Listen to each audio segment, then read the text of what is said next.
नाज़रीन अस्सलाम वालेकुम, मैं हूँ इमरान वसीम। नाज़रीन ग़ालिबन 2 दिन पहले आपके साथ हमने ये ख़बर शेयर की थी कि इस वक्त PTI से मुतल्लिक़ जो है वो 3 नुकाती पॉलिसी पे काम चल रहा है।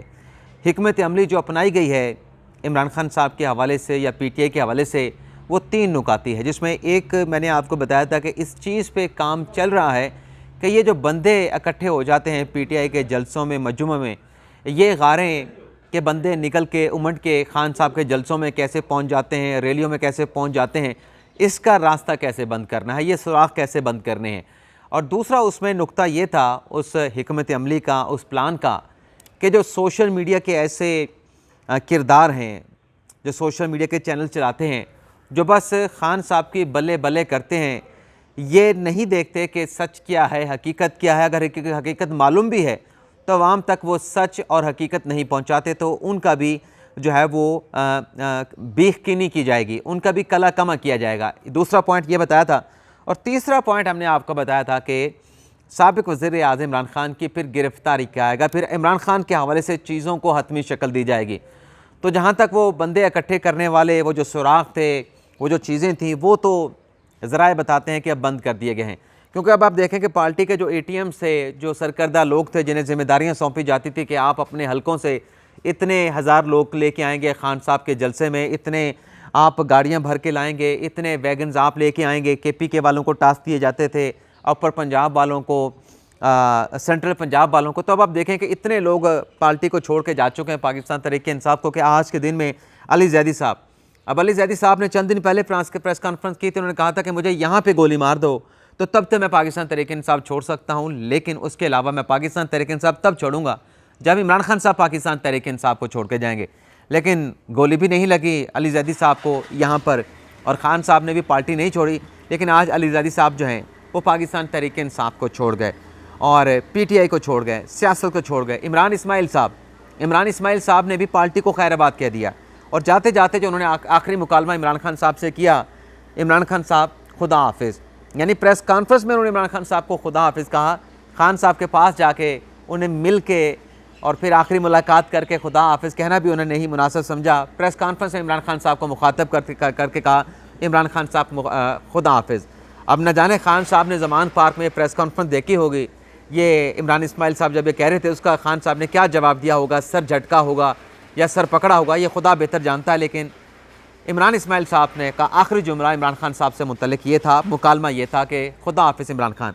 अब इसके अलावा शहजाद वसीम साहब ने प्रेस कॉन्फ्रेंस की है।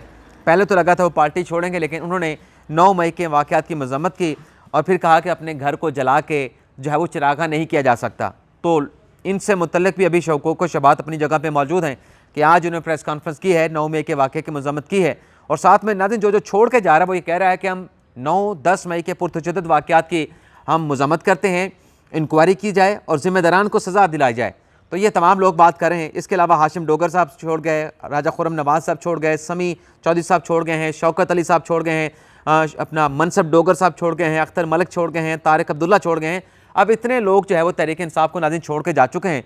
तो अब गिनती ये नहीं बनती कि कौन कौन इमरान खान साहब का साथ छोड़ गया इस मुश्किल वक्त में, कौन पाकिस्तान तहरीक इंसाफ को छोड़ गया इस मुश्किल वक्त में। अब गिनती ये कि खान साहब के साथ रह कौन गया है, खान साहब का साथ कौन दे रहा है। तो असद उमर साहब हैं, असद उमर साहब ने पार्टी के अहदे तमाम छोड़ दिए हैं। क्या ये पाकिस्तान तहरीक इंसाफ में रहेंगे, इसके ऊपर भी नाज़रीन क्वेश्चन मार्क है। अब नए जो सदर इमरान खान साहब ने बनाए थे परवेज़ इलाही साहब, उनसे मुतल्लिक़ खबरें ये हैं कि वो भी PTI को छोड़ना चाहते हैं, वो भी इमरान खान साहब को छोड़ना चाहते हैं और माफ़िया मांग रहे हैं, मिन्नत समाजत कर रहे हैं, लेकिन उनकी कहीं सुनी नहीं जा रही। उनकी माफ़िया, उनकी मिन्नत समाजत जो हैं उनके काम नहीं आ रही। तो परवेज़ इलाही साहब के ऊपर भी क्वेश्चन मार्क मौजूद है। फ़ारूक हबीब साहब डट के खड़े हैं अभी तक इमरान खान साहब के साथ। शहरियार अफरीदी साहब हिरासत में हैं, अली मोहम्मद खान हिरासत में है, मुराद सईद जो हैं वो लापता हैं, महमूद रशीद साहब हिरासत में हैं, यास्मीन राशिद साहबा हिरासत में हैं। इजाज़ चौधरी साहब को आज MPO के तहत उनकी जो गिरफ्तारी थी, हिरासत थी, उसको कलअदम करार दे दिया है। जुल्फ़ी बुखारी साहब पाकिस्तान छोड़ के जा चुके हैं। तो ये इस वक्त जो है वो सूरत हाल है पाकिस्तान तहरीक इंसाफ की। अब ये जो मैंने आपको बताया कि बंदे ये जो इकट्ठे करने वाले हैं, ये चैप्टर तो क्लोज़ हो गया। अब हमारे जो सुनने वाले हैं नाज़रीन वो कहेंगे कि देखें ये तो सारा कुछ इस्टेब्लिशमेंट ने किया। तो इस्टेब्लिशमेंट ने क्यों किया, ये भी बड़ा अहम सवाल है, ये भी सवाल समझने का है। भाई 9 मई तक तो तमाम चीज़ें बिल्कुल दुरुस्त थी, ये खान साहब की पीक थी, यहाँ पे कर लेता हूँ, आपको नज़र भी आया, इतनी खान साहब की पीक थी। अब इस मकबूलियत से खान साहब एकदम से नीचे आ गए। नीचे क्या, आप ज़मीन में धंस के चले गए। इसकी वजह क्या बनी? इसकी वजह बनी है अना, इसकी वजह बनी है ज़िद, इसकी वजह बनी है खान साहब के फ़ैसले। दानिशमंदी के साथ अगर फ़ैसले किए जाते और मुज़ाकरात की टेबल पे सियासतदानों के साथ बैठ के फ़ैसले किए जाते और एस्टेब्लिशमेंट के साथ मत्था ना लगाया जाता, टकराव ना किया जाता, तसादम की पॉलिसी ना रखी जाती, तो शायद जो पिछले 1 साल से खान साहब जो तकरीरें करके अपने पार्टी के लोगों को उकसाते रहे। अब आप देखें ना, मैं हर तो दूसरे तीसरे व्लॉग में बता देता हूँ एस्टेब्लिशमेंट क्या कह रही है। एस्टेब्लिशमेंट का अगर कोई गम व गुस्सा है, एस्टेब्लिशमेंट ने अगर कोई फैसला किया कि हमने ये चीज़ें करनी है, इस तरीके से करनी है, उसमें मेन जो वजह बनी है वो 9 और 10 मई के पुरतशद्दुद वाक़यात बने हैं। और सबसे ज़्यादा जो गुस्सा एस्टेब्लिशमेंट को है कि हमारे जो शोहदा की यादगारें हैं, जो शोहदा के मज़ार हैं, जो शोहदा के मुजस्समे हैं, उनकी बेहुरमती की गई है। पूरी दुनिया को एक एटमी पाकिस्तान का नेगेटिव इमेज पेश किया गया है। तो इन लोगों के साथ कैसे रियायत बरती जाए। और उसमें कैटेगोरिकल कहा जा रहा है कि जो मनसूबा साज हैं, मनसूबा साजी में इमरान खान साहब का नाम आ रहा है, जो सहूलतकार हैं उस मनसूबे को एग्जीक्यूट करने के, जो किरदार हैं उस मनसूबे को आगे बढ़ाने के लिए, अमल करने के लिए किसी की रियायत नहीं बरती जाएगी। तो ये काम भी हो गया। सोशल मीडिया के जो लोग हैं, आपने 2 दिन से सुनी नहीं, आदिल राजा साहब का यूट्यूब चैनल ख़त्म हो गया। क्यों ख़त्म हो गया? खुद आदिल राजा ने बताया। आदिल राजा ने बताया कि जनाब मेरे खिलाफ जो है वो पीटीआई ने कंप्लेंट्स की हैं, एजेंसी के ऊपर कहने के ऊपर, हिसास इदारों के कहने के ऊपर। वह क्यों ना कहें, आप मुल्क को तोड़ाना चाहते हैं, आप मुल्क में शरपसंदी फैला रहे हैं, आप मुल्क में इदारों के ख़िलाफ़, पाकिस्तान के ख़िलाफ़, फ़ौज के ख़िलाफ़ लोगों को उकसा रहे हैं, बगावत के लिए आप उसे जो है वो शय दे रहे हैं। तो ऐसे चैनल को क्यों ना रिपोर्ट करें इदारे, कौमी सलामती के इदारे। अगर मुल्क में शर फैल सकता है, फितना फैल सकता है, दंगे फसाद शुरू हो सकते हैं, बिल्कुल ठीक किया। तो ये ठिकाने लग गया। और भी बहुत सारे ऐसे लोग जो हैं वो रिडार पे हैं, जो सोशल मीडिया पे सिर्फ खान साहब बल्ले बल्ले करते हैं, खामोश मुजाहिदीन की बात करते हैं और कहते हैं हम सच्चा है, हम सच्चे हैं, बाकी सारे झूठ हैं। उनके पास शवाहिद क्या होते हैं? टके का सबूत नहीं होता, टके का सबूत नहीं होता। लेकिन वो अभी बिल्कुल जो लाहौर हाई कोर्ट के चीफ जस्टिस कह रहे थे ना कि जितना झूठ बोलो सोशल मीडिया पे उतना ज़्यादा बिकता है। और बिल्कुल उन्होंने ठीक कहा, बिल्कुल ठीक कहा कि आप जाके व्यूअरशिप निकाल के देखें, जो झूठ फैलाते हैं लाखों में, मिलियंस में आपको उनकी व्यूअरशिप मिलेगी। लेकिन जो सच है वो बेशक थोड़ा बिकता है, लेकिन कुरान में लिखा है कि सच जो है वो झूठ को मिटा देता है। झूठ ज़्यादा अरसा नहीं चलता, सच पायदार होता है।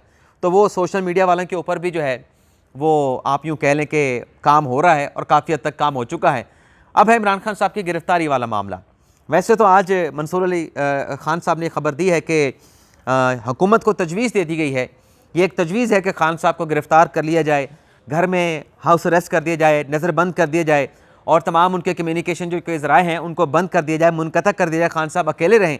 और साथ में कहा जा रहा है कि खान साहब का मुकदमा मिलिट्री कोर्ट में चलेगा। ये तो हम कल अपने व्लॉग में भी बात कर चुके हैं कि राना सनाउल्लाह साहब वज़ीर दाखिला साहब ये कह चुके हैं कि जो मनसूबा साज हैं, और जब फ़ौज खुद कह रही है अपनी प्रेस रिलीज़ के ज़रिए कि जो मनसूबा साज हैं, तो मनसूबा साजों में तो बड़ा ओपन इलाम इमरान खान साहब का लिया जा रहा है कि जो रिपोर्ट्स हैं उसमें कहा गया है, बताया गया है कि खान साहब अपनी गिरफ़्तारी से पहले ये प्लान करके गए थे, चौकट करके गए थे, मनसूबा बना के गए थे कि मुझे अगर आपने गिरफ़्तार करना है तो आपने फ़लाँ जगहों को जाके टारगेट करना है, वहाँ पे मुजाहरे करने हैं, वहाँ पे तोड़ फोड़ करनी है, वहाँ पे मुजाहरे करने हैं, जलाओ गिरा करना है। मुबैना तौर पे जो रिपोर्ट्स हैं, जो चीज़ें रिपोर्ट हो रही हैं, उसके मुताबिक तो खान साहब मनसूबा साजों में शामिल हैं। कल क्या कहा था जो हमने अपने व्लॉग में रिपोर्ट किया, जो कह रहे थे राना सनाउल्लाह साहब कि जो लोग मिलिट्री इमलाक के अंदर गए, आर्मी की तनसीबात के अंदर गए और जो उसके वजह बने, यानी जो मनसूबा साज सहूलतकार थे, उनके केस जो है वो आर्मी एक्ट के तहत जो है फ़ौजी अदालतों में चलेंगे। तो खान साहब का भी उसमें नाम आ रहा है, ये हम आपको पहले बता चुके हैं। लेकिन मंसूर अली खान साहब ने कहा, मंसूर अली शाह साहब कहने के ज़ुबान तरफ जाती है, लेकिन मैं रोक के जो असल हमारे एंकर साफ़ी भाई हैं मंसूर अली खान साहब, वो यह कहते हैं कि खान साहब के ख़िलाफ़ वादमा गवाह अपनी पार्टी के बन सकते हैं। फ़याज़ुल हसन चौहान साहब का उन्होंने नाम लिया। वो तो चलें, फ़याज़ुल हसन चौहान साहब जब बनेंगे, ये जो तोशा खाना का केस, अपना अल-कादर ट्रस्ट का केस है, इसमें तो नज़र आ रहा है कि मलिक रियाज हुसैन इमरान खान के ख़िलाफ़ वादा माफ़ गवाह बनेगा। वो प्री बारगेन करके अपनी चमड़ी बचाएगा, प्रेमा फिशाई और खान साहब के ख़िलाफ़ गवाही देगा। ये मुआहिदा ऐसे नहीं, मुआहिदा ऐसे हुआ था, खान साहब के लोगों के साथ ये बात हुई थी, ये तय हुआ था, तो मुझे ये दोगे, मैं ये दूंगा। तो ये चीज़ भी यहाँ पे जो है वो ज़राए बता रहे हैं कि ये चीज़ भी होने वाली है। अब इसमें मैंने जब मंसूर अली खान साहब बात कर रहे थे, उनकी बात बिल्कुल दुरुस्त होगी, उनके सोर्सेज भी बिल्कुल दुरुस्त होंगे, लेकिन मैंने जो अपने मुख्तलिफ लोगों के साथ बात की, उन्होंने ये कहा कि ये जो गिरफ़्तारी का मामला है इमरान खान साहब वाला, अब गिरफ़्तारी होगी तो उस सूरत में होगी कि जब चीज़ें बिल्कुल एंड पे पहुंच जाएंगी। लेकिन उन्होंने ये ज़रूर कहा कि ये जो नज़रबंद करने वाला मामला है या जो घर में हाउस अरेस्ट करने वाला मामला है, ये तो उन्होंने कहा कि हो चुका है, अलामती तौर पे तो ये हो चुका है। उन्होंने कहा खान साहब की आखिरी तकरीर निकाल के देखें, खान साहब तो टूट फूट चुके हैं, जिसमें खान साहब मुज़ाकरात की बात कर रहे हैं, जिसमें खान साहब ये कह रहे हैं कि मैं मीडिया टॉक करने के लिए आया हूँ लेकिन पार्टी नहीं छोड़ूंगा, ये तहरीक इंसाफ को छोड़ने का ऐलान नहीं करूँगा। वो क्या इशारा दे रहे हैं? वो अंदर से टूट गए हैं, वो अंदर से टूट फूट का शिकार हो चुके हैं। और ऐसा शख्स जिसके पास ज़मान पार्क में कोई आ नहीं रहा, कोई जा नहीं रहा, कोई मुलाकात करने वाला नहीं, तो ये नज़रबंदी नहीं तो और क्या है? अलामती नज़रबंदी तो हो चुकी है। लेकिन मुझे ये बताया गया कि चूँकि अब बात फ़ेस टू फेस हो चुकी है, आमने सामने वाली बात हो चुकी है, तो अब चीज़ें बड़ी तेज़ी के साथ आगे बढ़ेंगी। और जब ये तजवीज़ जो है गिरफ़्तारी की या हाउस अरेस्ट की, ये तजवीज़ तो अपनी जगह पे है, लेकिन जब ज़रूरत होगी तो गिरफ़्तार भी किया जाएगा, गिरफ़्तारी भी की जाएगी, ये भी ज़राए बता रहे हैं। अब यहाँ तक नाज़रीन सूरत हाल बन चुकी है पाकिस्तान तहरीक इंसाफ की। 9 मई तक आपने देखा कि PTI बड़ी तेज़ी के साथ आगे जा रही थी। खान साहब का बयानिया हाथों हाथ बिक रहा था और टिकट लेने वाले भी जो है वो ज़मान पार्क के बाहर कैंप लगा के ठहरे थे, लाइनें लगा के ठहरे थे। अब सूरत हाल ये है कि ज़मान पार्क के बाहर आपको बंदा तो क्या, वहाँ पे परिंदा नहीं मिलता, और पाकिस्तान तहरीक इंसाफ माली तौर पे मुश्किलात का शिकार हो गई है। ये खबर मेरे पास भी थी, लेकिन ये खबर मंसूर अली खान साहब ने भी शेयर कर दी है, तो इस खबर को मैं काटा लगा देता हूँ। इस खबर की तफसीलात आपके साथ हम शेयर नहीं करते। लेकिन एक और नाज़रीन खबर है, वो खबर नाज़रीन ये है कि GHQ पर हमला करने वाले एक और किरदार की निशानदेही कर ली गई है, और ये पाकिस्तान तहरीक इंसाफ धनियाल के या धमियाल इस तरह के नाम है, मेरी प्रोनाउंसिएशन गलत हो सकती है, राजा माजिद हुसैन प्रामे फिशाई इनका नाम बताया जा रहा है मुबैना तौर पे कि ये GHQ पर हमला करने में मुलव्वस थे, मुबैना तौर पे। और ये PTI के जिस इलाके से इनका ताल्लुक़ है उस इलाके के सेक्रेटरी लीगल अफेयर बताए जाते हैं। और कहा गया है, इन पे इल्ज़ाम है कि इन्होंने हमला करने से पहले जो लोग वहाँ से लेके आए थे, उन लोगों को मिलिट्री की इमलाक पर हमले के लिए उकसाया, मुजाहिरीन को उकसाया हमले के लिए, रियासत मुखालिफ नारे लगाए और तोड़ फोड़ में ख़ुद भी शामिल हुए। और बताया जा रहा है कि इनकी गिरफ़्तारी के लिए इमरान खान साहब के हवाले से भी तजवीज़ आई है, लेकिन इनकी गिरफ़्तारी के लिए, राजा माजिद हुसैन की गिरफ़्तारी के लिए जो इदारे हैं वो कहा जा रहा है कि मुतहर्रिक हो चुके हैं और छापे मारे जा रहे हैं इन्हें गिरफ़्तार करने के लिए। लेकिन नाज़रीन ज़राए कुछ इंतखाबात के हवाले से भी बातें कर रहे हैं कि इंतखाबात भी हो सकते हैं, वक्त से पहले हो सकते हैं। और कहा गया है कि 9 जून को बजट जो है वो हुकूमत पेश करने जा रही है, और 30 जून तक ये तमाम काम बजट का अप्रूवल वगैरह समेट ली जाएगी।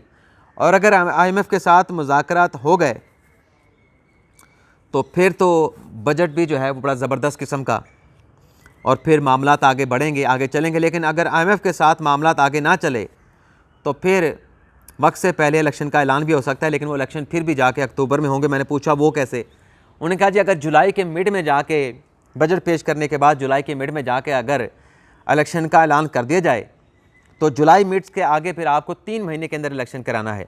तो मिड जुलाई से लेके पहला महीना ख़त्म होगा मिड अगस्त तक, दूसरा महीना ख़त्म होगा मिड अगस्त से लेके मिड सितंबर तक, और तीसरा महीना मिड अगस्त से सितंबर से शुरू होकर उसका अख्ताम होगा मिड अक्टूबर तक। तो 15 अक्टूबर से पहले भी इलेक्शन हो सकता है। ये प्रपोज़ल मौजूद है, लेकिन अभी हतमी फ़ैसला इस पर नहीं किया गया, क्योंकि माली मामलात कुछ ऐसे हैं। लेकिन जो बीख कनी जो एक प्रोसेस या जो ऑपरेशन शुरू किया गया है कि शरपसंदी का ख़ात्मा करना है, और जो लोग 9 और 10 के पुरतशद्दुद वाक़यात में मुलव्वस हैं उन्हें कैसे कानून के कटहरे में लेके आना है, ये तमाम अगर प्रोसेस मुकम्मल हुआ तो मामलात IMF के साथ भी तय हो गए तो फिर बाद इंतखाबात की तरफ जा सकती है। और सियासी पार्टियाँ, हमने आपको बताया कि एक नहीं 2 सियासी पार्टियाँ बनेंगी, और एक तो जहांगीर तरीन वाली और दूसरी सरदार तरीन अलियास साहब जो हैं वो भी नई सियासी जमात के हवाले से मुतहरिक दिखाई देते हैं। इजाज़त चाहते हैं नाज़रीन।